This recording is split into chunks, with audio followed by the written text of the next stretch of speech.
Let's begin with Major League Soccer, as every Canadian MLS side has officially got a match in, and all three remain undefeated. Let's start at Gillette Stadium with Toronto FC. Lorenzo Insigne opens his 2024 account with a lovely little chip to get the Reds in their all whites on the board, and they would go on to hang on for the first win in John Herdman's tenure.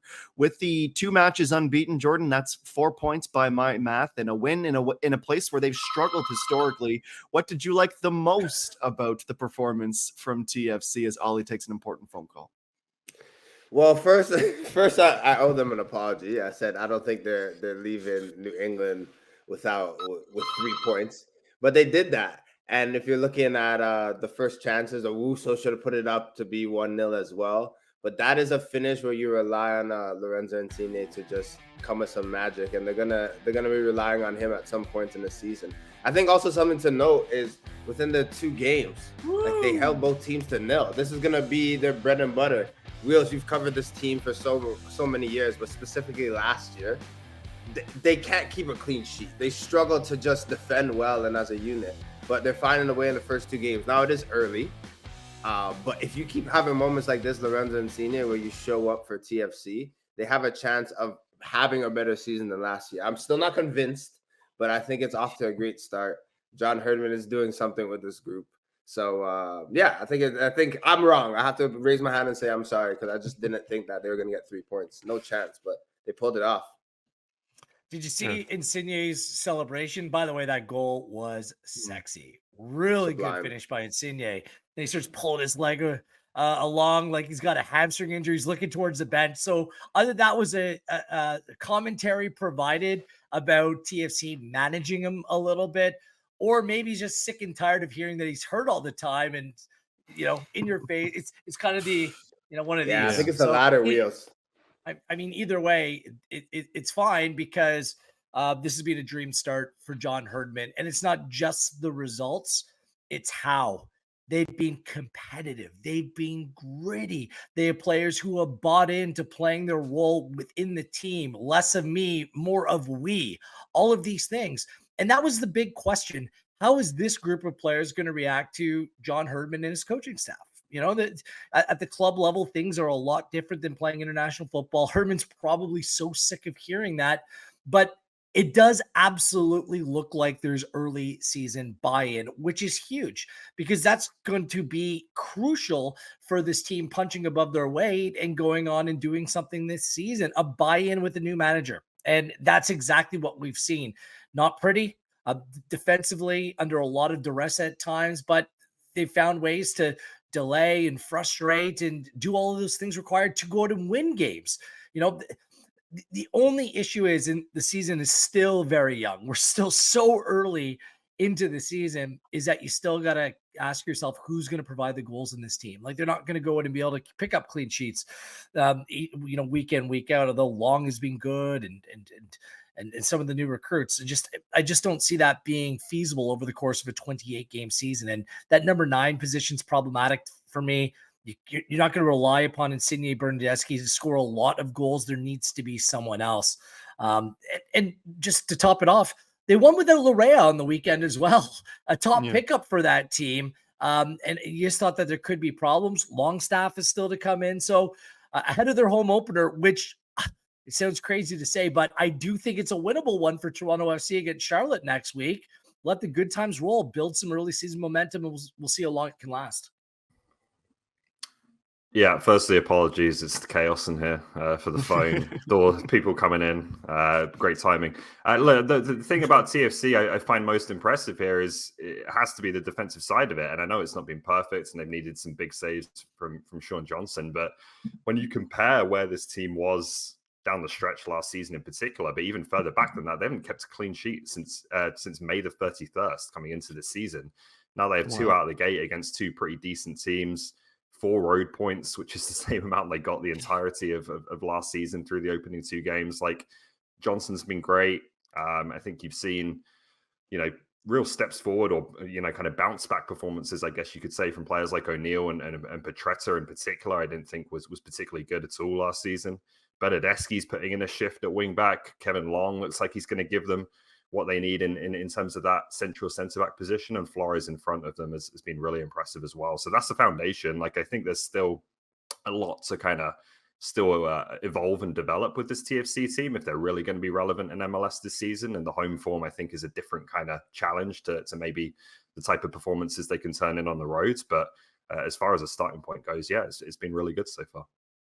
You guys rightfully highlight the play of Sean Johnson. He was doing his best Kalen Sheridan impression with a brilliant save to keep New England off the board. And for me, what I appreciated was seeing just how under the cosh they were. TFC, you look at some of the numbers, 40% possession. They were outshot 22-8. They only had the 2 on target, 11 corner kicks for the Revs, none for TFC. And they were able to come together and hang on for that clean sheet for the first win under John Herdman. I think very good things, a lot to like in TFC land, despite my not complete buy-in on the admin going with the "we are back, we are so back" meme from The Simpsons. It's hard not to be happy in TFC land, especially what went on last year.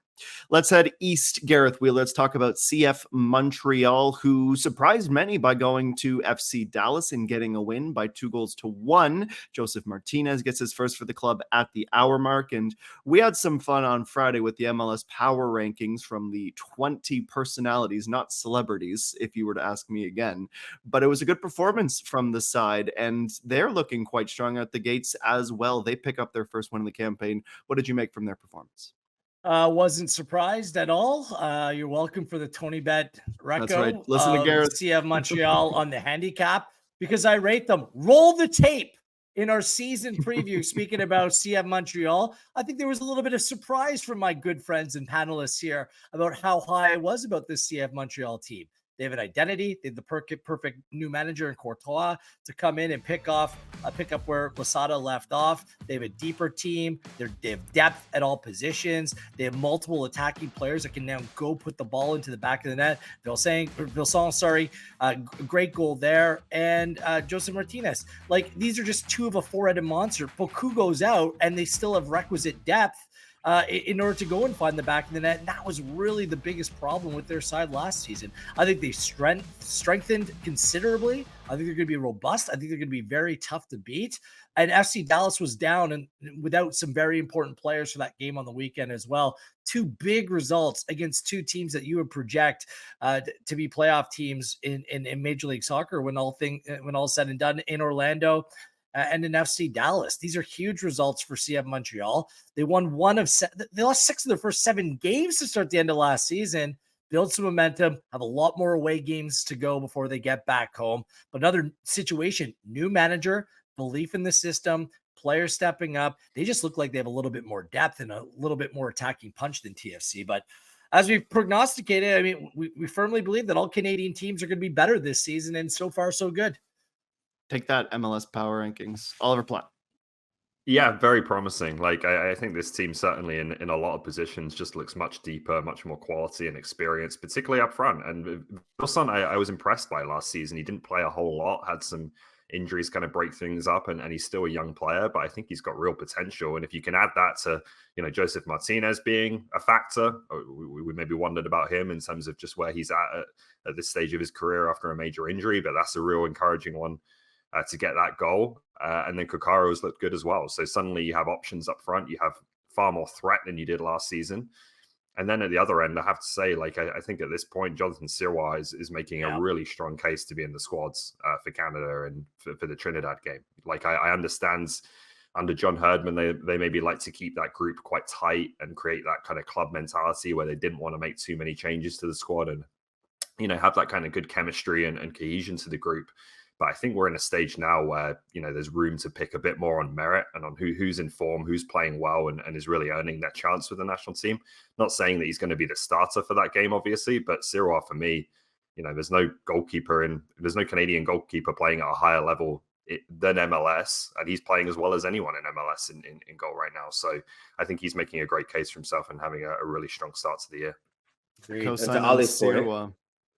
Yeah, no, to Ali's point, is there a keeper right now for Canada or who is Canadian that is more informed than Sirois? Like, even last week, standing on his head, phenomenal goalkeeper. If it's maybe too gutsy to start him, but looking like he could be on the bench and a second man popping on. So I get it. We mentioned it before. BL, it's one of those things when you're an interim manager, it's not about changing too much. It's just about getting the job done. But you still, real recognizes real. You still have to recognize what Sirois is doing. Like he's standing on his head, and you could see that he's progressing and kind of leaping forward with his game. And we talked about CF Montreal. Just again, it's just about the striking power that they have now. And Martinez, people said he's old, but this is a guy that had over 100 goals in the MLS. He will be the guy to come off the bench. Isn't he 30? Isn't he 30? He's like your age. No, No, not that people old. say It's more yeah. the That's it. But people literally, you're playing, you're like, once you hit that 30 mark, it's downhill. So people are like, oh. But yeah, there's definitely rumors saying that he's too old. He's not able to put in a shift. But look, if he's starting a match and coming in with 20 minutes left, there are still goals in that guy's boots for sure. And unlike TFC, CF Montreal playing the stats almost 50-50 down the middle away from home. Possession 46%, shots 11 from Dallas, 10 from Montreal. They're the protagonists down in Texas, and they looked really good doing it. Jordan, quickly, have you ever worn the Joseph Martinez mouth guard? Because every time I see that, I kind of chuckle to myself. There's no chance a player like me could ever do that because majority of my game is just talking. Like, yeah, play it on the channel. No, come back, tuck in. You can't do that with a mouth guard. You can't talk. So he's just all about his business. He can wear the mouth guard because like, give me the ball, give me the service. He gets the ball around the box. That's where he does his business. Just points. So he doesn't need to speak to just anyone. points. But that's just right. points. Score your goals, point across the Signals, field, and get the job done. Well done, Martinez. That's it. But for me, I'm a talker, so there's no chance I could get by.